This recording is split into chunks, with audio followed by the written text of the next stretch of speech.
Okay. Oh, there we go.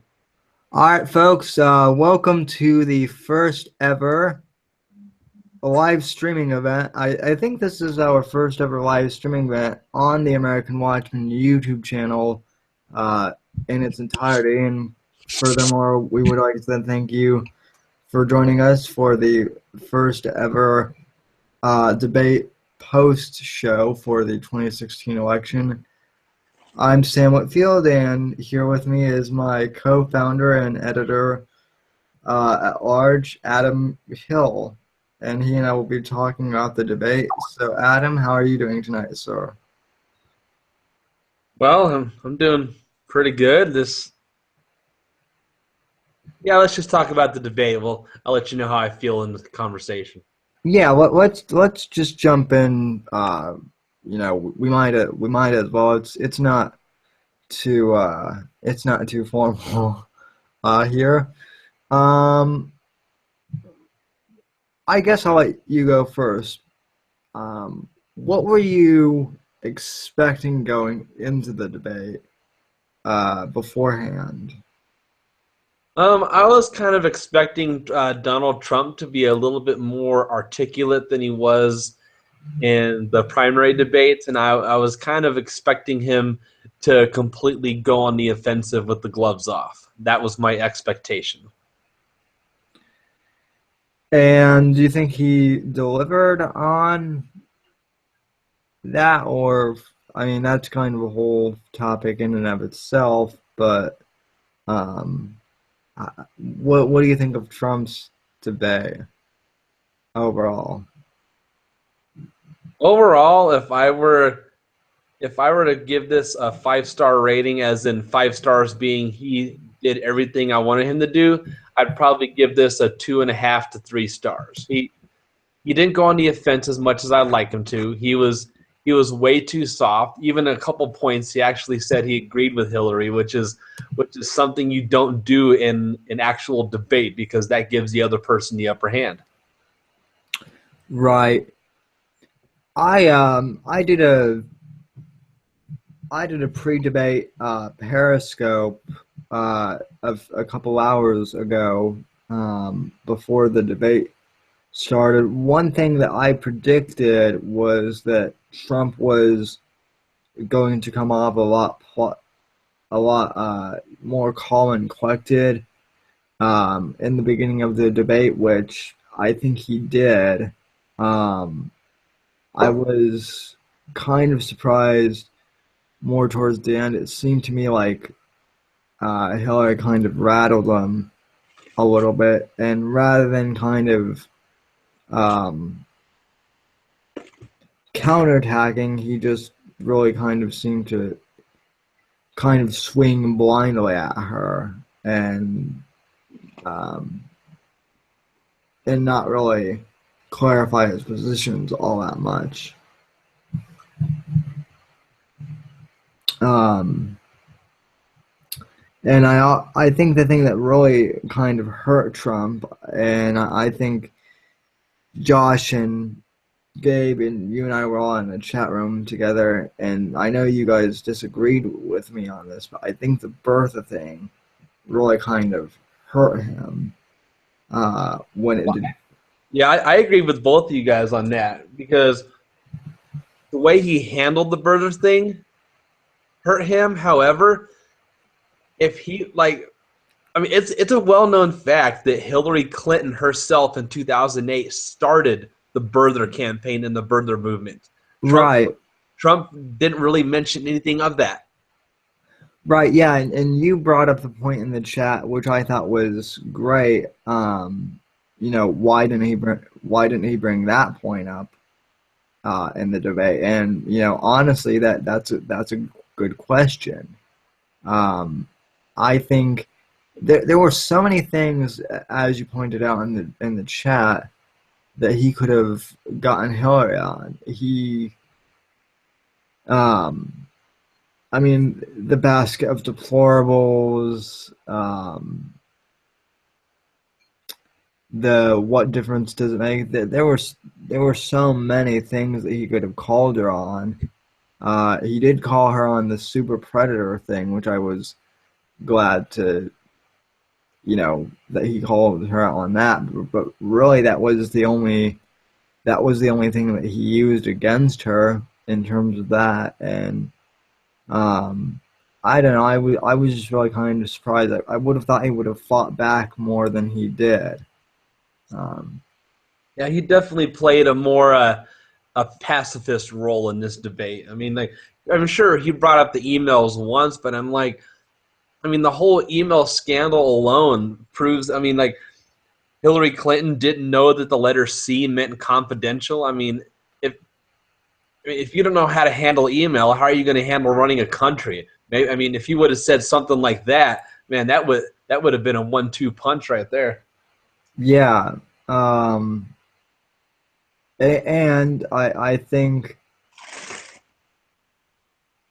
and I think for for his part too, he she talked about how um his friendliness towards Russian Vladimir Putin could compromise national security. He didn't mention anything about Benghazi or the whole "what difference does it make" comment. And like I said, he could have used that to his advantage, but he didn't for whatever reason. So True. um, overall, I I guess I don't know. There's not much to analyze about Hillary Clinton. She's obviously, in my opinion, a sociopath. But um, I would. She did better than I thought she would in terms of performance. Oh, her actual, like, her debate style and the way she conducted herself today, I was impressed just from strictly from a professional debate standpoint. I think she handled herself well, but I still think Trump won the debate in the end, though. And what? Okay, so I guess that's the big question. So you think Trump won the debate? I think Trump won the debate too, but he kind of barely won it in my opinion. What do you think made Trump the winner of tonight's debate? Honestly, standing up to that moderator the way he did. Yeah, The moderator was obviously on the attack against Trump pretty much the entire debate. It's not a moderator's job to quote unquote fact check the debaters. That's not their job as moderator. no, it's absolutely not. It's absolutely not their job as moderators. But and see, the brilliant thing about Trump that I will give him credit on is he knew that was going to happen before he even walked onto that stage. I think it was last Thursday. I was listening to Michael Savage's radio show, and Trump called in, and Savage asked him directly about that whole point of, is the debate moderator going to be, kind of bought off, quote unquote, in Hillary's favor? And Trump said yes, and he knew that, but he was going to go in and, do the best he could. And he said, I like Lester Holt personally. I've met him. He's a nice guy.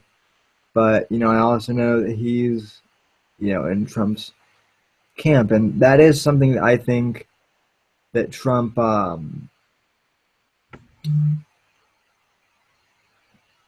did better than, say, Mitt Romney or John McCain. I think those other two candidates had kind of gone in expecting that the debate moderators would be fair when they obviously weren't.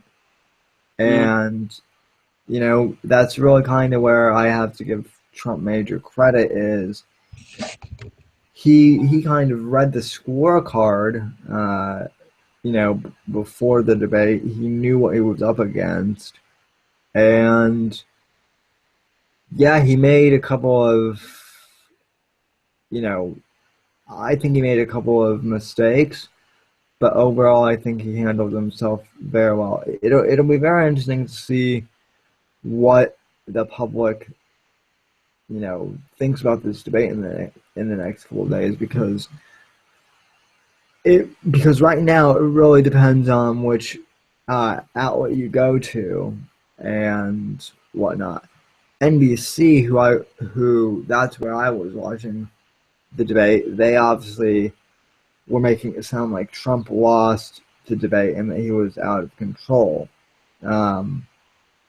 Then right before you came on, I was checking the InfoWars post-debate show. They obviously think that Trump won. So I think it's just going to be very curious as to what the reality is. So, go ahead. I mean, everybody knows the liberal outlets are going to say Hillary won. The conservative outlets are going to say Trump won. That's just the way it goes. Right. So we'll let the polls speak for themselves in about a week or so after all the debate stuff is settled for this first one. Yeah, and I think it was either you or Gabe said that really this first one is not going to make that much of a difference in the polls. And I don't know. I think I guess in a sense he's right. It really depends on the election season, though. I think what will have to happen is we'll kind of have to look at the three comparatively when all is said and done.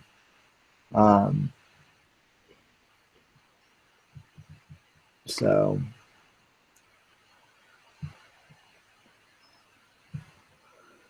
let's see. I'm trying to remember. I was supposed to I was planning on jotting down notes originally, but then I kind of said screw that.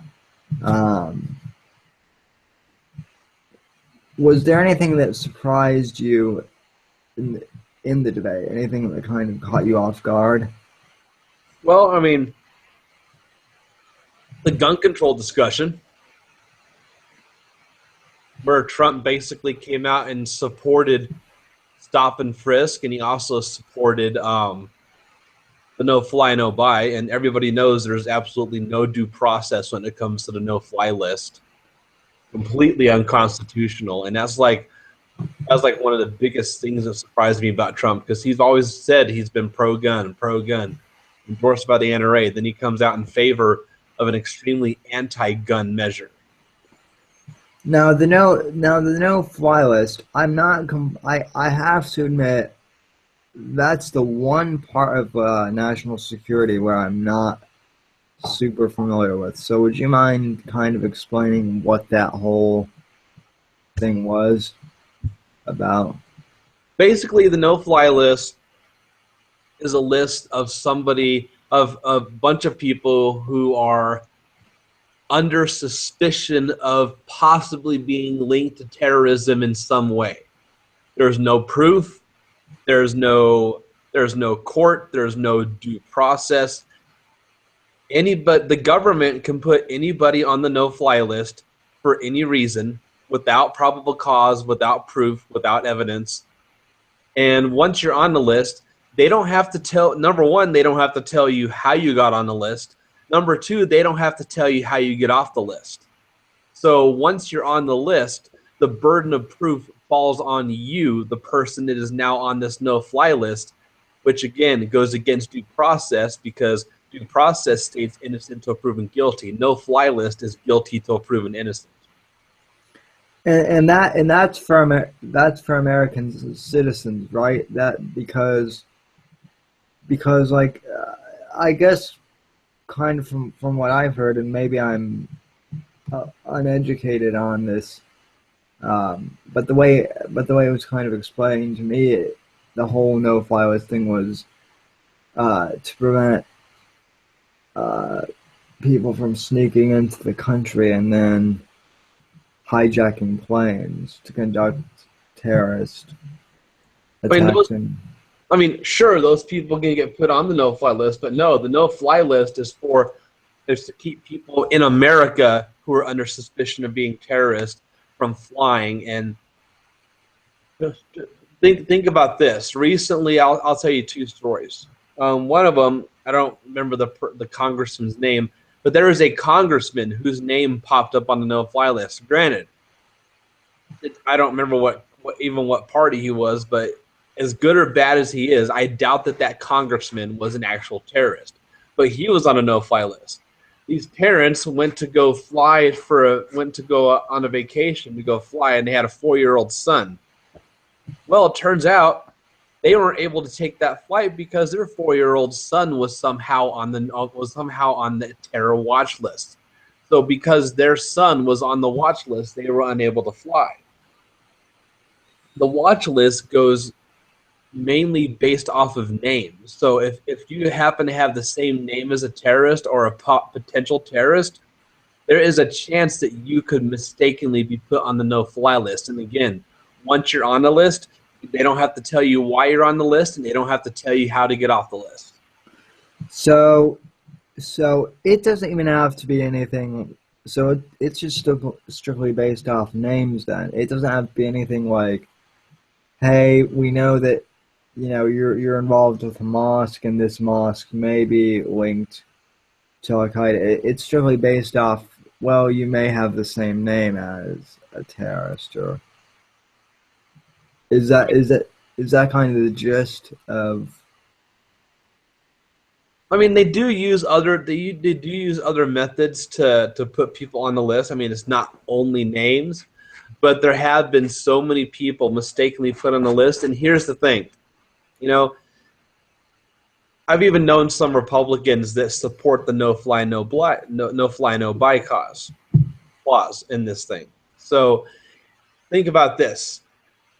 You have a government right now that's largely liberal controlled except for Congress. Congress and Senate, the Republicans have a majority, but you think of all the fascism in our government and all the regulations that these unelected people can just impose. And Obama has said one of his greatest frustrations of his presidential career was not being able to pass more quote unquote common sense gun reform. Well, what a better way to keep people that you don't want owning guns from owning guns. Number one, first step, you implement the no fly, no buy. Means nobody on the terror watch list is able to own a gun. So now you got that law in place. So we're all good to go. That's the end of it. So people think. So now what happens is now the government has a tool that they can use to prevent people from owning guns. Like if they know a certain citizen has a lot of guns because it's his constitutional right, they could deem that American a potential terrorist, put him on the terror watch list, and legally confiscate his weapons and keep him from owning a gun. Without any based evidence or anything, right? Nope, no evidence, no due process, guilty until proven innocent. Okay, well then I am in agreement with you that is stupid. And the whole reason I asked that is I had heard kind of the opposite from some people that the no fly list was used to keep people who were already suspected of terrorism and actually had like a legitimate link, from traveling and flying, which is what I want, obviously, and what anyone would want. But since it's not evidence based, yeah, no go, no sale. As and here's the thing. This may sound a little controversial. I don't have the biggest problem with the no-fly list in general. There's certain people that need to be on that list. and they shouldn't be allowed to fly in airplanes. However, the problem I have is trying to come in and say, "Oh, you're on the list. You can't own a gun," because people have gotten put on the no-fly list. Like this one lady was on a flight, and she got drunk because she had real bad flight anxiety. Like she didn't like flying, but she had to do it. She got drunk and she grabbed the arm of one of the flight attendants, and the flight attendant pressed assault charges. And because of that incident, she got put on the no-fly list for something as small as that. Well, even I guess now, I don't know if you saw this, but last week, I guess anyone who owns like one of those Samsung Galaxy Notes or Oh, the new Note 7 with the magical exploding battery. yeah, I guess anyone that owns those is like, I don't know if they're on the official no-fly list, but they're like on some sort of version where you're not allowed to fly with your phone. Oh, Uh, they can fly with their phone. So the FAA has designated that people can fly with their Note 7. However, their Note 7 has to be completely powered off through the entire duration of the flight. They can't right. even they can't even put it on airplane mode, but they can fly. They just can't turn on their phone in flight. That that that does sound though legitimately like, and I can understand why they would do that, because I mean, in a way that does sound like it could be a potential tool for terrorists. But I mean, I always turn my cell off anyway because you can't get reception and you can't connect to the internet during the flight unless you pay for it. So Yeah. what's the use to begin with? I mean, granted, I've seen some videos of people who have left their Note 7s powered on in a hot day in a car. Which any cell phone, if you're leaving it in your car and it's a hot day, you turn it off. Any cell phone battery can explode. But there was a picture and a video a guy took of he left his phone, his Note 7 in his Jeep, and the battery exploded, and he came outside and his entire Jeep was engulfed in flames. Yeah, I saw the same video. I I'm like, saw this. so I can see why the FAA wouldn't allow people with that phone to fly. However, Samsung has pushed an entire new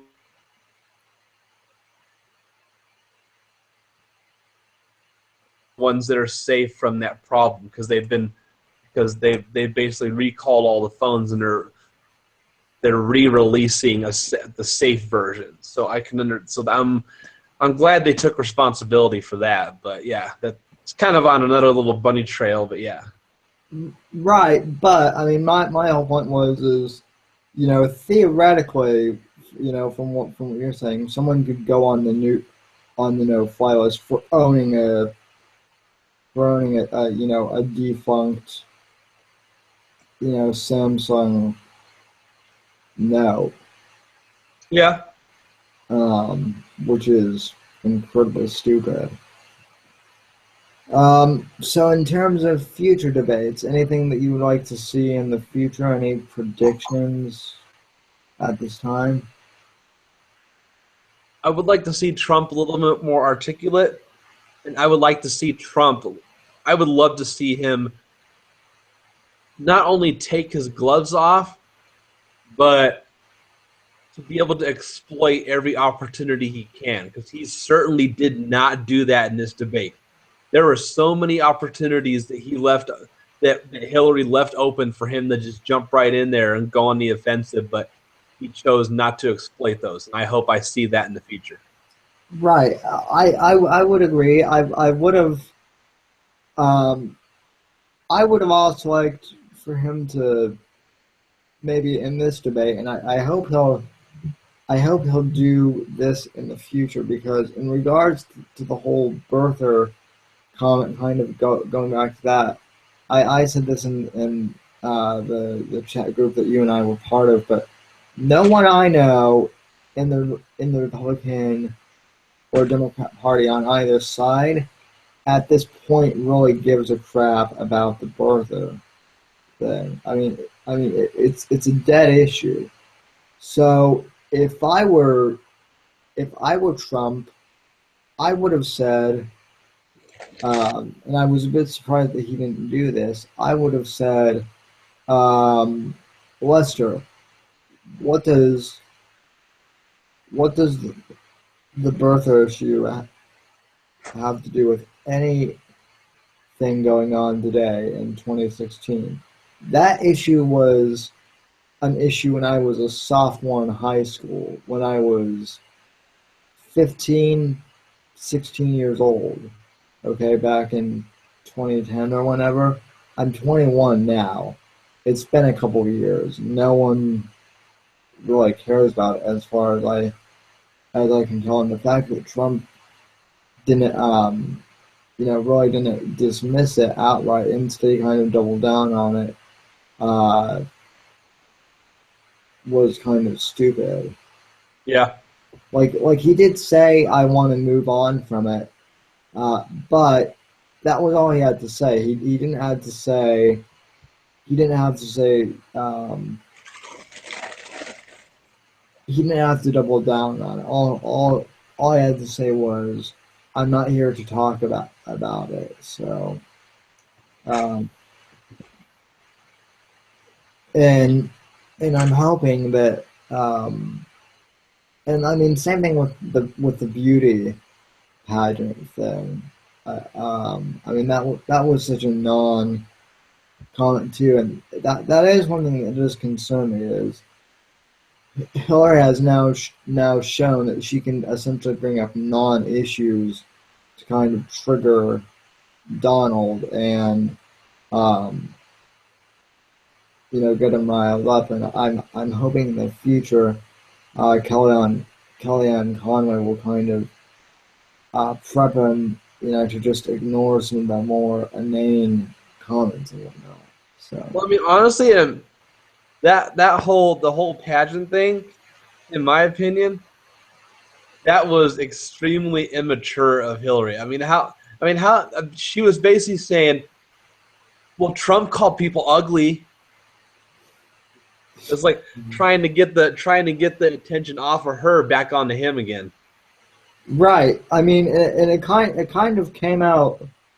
It kind of came out of left field too. I don't even think they were originally talking, about the pageant or anything at all. It kind of came out of left field, and it's never a good sign when you're on Twitter during a debate and someone tweets out like, "What is she talking about again?" It was just, yeah, it was just such a non-issue, and Trump could have called her out on it. So, And he did. Yeah. So in the future, I'm just hoping he'll kind of say something like, "Oh, why are you going off on a tangent again, Hillary?" But anyway, I think he did. I think he did better than a lot of people are giving him credit for. I actually think he went a little too easy on her. So, Well, here's something new I just saw here for post debate. Ted Cruz chimed in on the debate, and Ted Cruz himself said, and I quote, "Tonight, Donald Trump had his strongest debate performance of the entire election cycle." this coming from Ted Cruz. Coming from Ted Cruz. Yeah, it's funny because there was that in the news today too. Glenn Beck apparently tried crucifying Ted Cruz because the quote-unquote savior of conservatism, or whatever Beck was trying to kind of label Cruz as, that's the evil Donald Trump. And but Cruz kind of handled that well, I thought. And I'm glad that he's supporting Trump because it's either him or Hillary Yep. at this point. Regrettably, but mhm. um, For me, it is getting close to that time, though. yeah. Do you think? Do you think? Because I know that you're more of a libertarian. Do you think that Gary Johnson? Well, I know that you're not a fan of, but do you think Gary Johnson would have even had a chance realistically in this debate? Honestly, I don't like Gary Johnson. He's a fake libertarian. I actually was thinking about this in the car. I coined the name for him, libertarian, because that's what he is. He's like the most liberal libertarian that there ever has been. Yeah. But honestly, Gary Johnson versus if it was Gary Johnson versus Hillary Clinton, I'm just saying I think Gary Johnson would have destroyed Hillary on all fronts. I'm surprised, and I'm being serious about this. Maybe it was her makeup, but she looked surprisingly well. Yeah, she did. I wonder how much makeup and how much medication she was on to look like that. Well, whatever medication she was on, like I won't listen to that stuff because she Yeah. didn't. Because she didn't even look drugged. Or although, come to think of it, this just occurred to me. She kept smiling at really weird moments during the debates. I actually used the hashtag JokerLips on Twitter just because. I mean, was I the only one that noticed that, where she was just like kind of I certainly did not notice that because I was listening to it on the radios. Oh yeah, Adam in his spare time likes to Uber around Denver to earn some spare money. Which I do have kind of a tangent question about that because my listeners want to know. They think I know this, but do you ever pick up any? Do you ever pick up any pot ads in your Uber ride? Any what? Any stoned individuals? Yes, I do. This is Colorado. Marijuana is legal. I support the legalization of marijuana as an added tag there.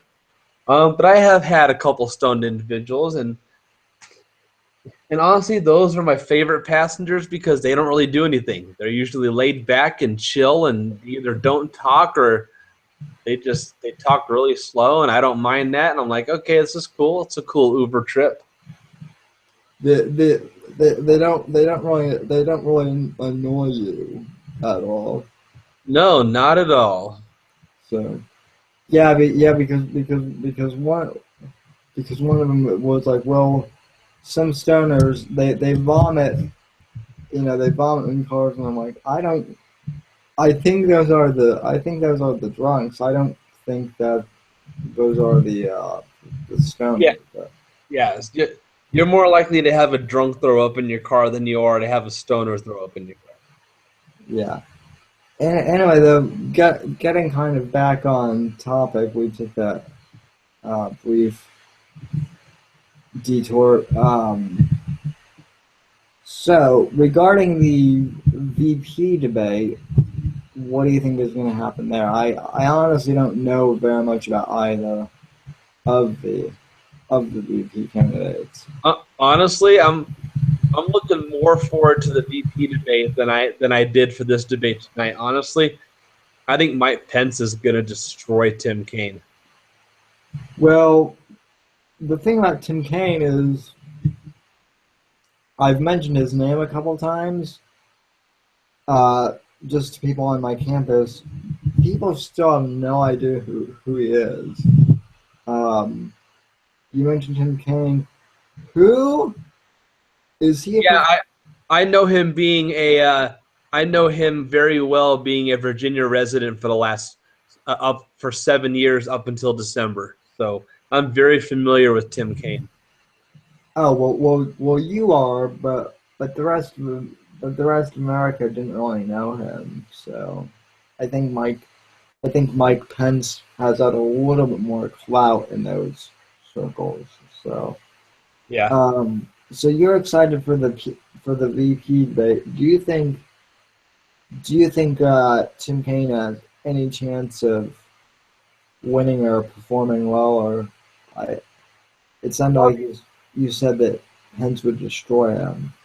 I think he has a chance of performing well, but there's no way Tim Kaine's going to win that debate. I won't bet money, but I'll put it out there on this live stream that Tim Kaine will lose that debate. Based on what? Anything in particular? I mean, he's a very strong conservative. He's very well spoken. I mean, he has plenty of experience as a governor. Pence, you mean? Yep. Whereas Tim Kaine doesn't. Tim Kaine does have experience. I mean, he is a U.S. senator. So Yeah, but no one's ever heard of him at all. nope, they have not.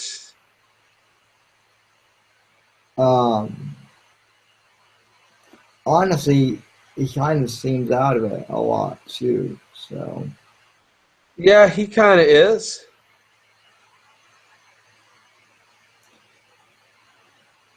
So He also served. I mean, he did serve as lieutenant governor and governor of Virginia, but he was one of the worst governors that I could ever remember in Virginia. really, so he's not an effective leader then. No, not at all. So so so so if Hillary somehow wins via a rigged election, which by the way, that is one thing I do want to bring up real quick. I found it interesting the question that they asked at the end. Would you support the outcome of the election, whoever wins? I don't remember that question being asked of any other candidate, at least in my lifetime. And to me, it almost kind of seemed like, because Donald's been talking about rigged elections a lot, to me it kind of seemed like a shut up and, just be happy with if Hillary wins type of deal. Pretty much, that's what I gathered from that. Right. If she wins, though, going back to my question, I could honestly picture, and I'm not even making this up, Hillary's such a narcissist. I think, A, she probably is sick. B, if she gets sick and dies in the White House, we're going to have Tim Kaine as president, who... However, that's not that bad of a deal, because something historical would happen. We would have a Democratic president and a Republican vice president, as Paul Ryan would become the vice president. Oh, well, So okay, maybe that wouldn't be the worst. it'd be a Tim Kaine, Paul Ryan presidency if that happened. Well, and like you said, he's not really a leader, so I mean, I guess he wouldn't really do anything at all, which might be the best of all worlds. So, Mm-hmm.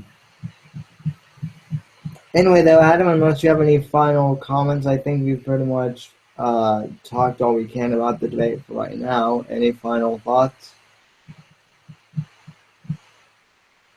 Trump needs to step it up a notch, a few notches, and that's all I'm going to say.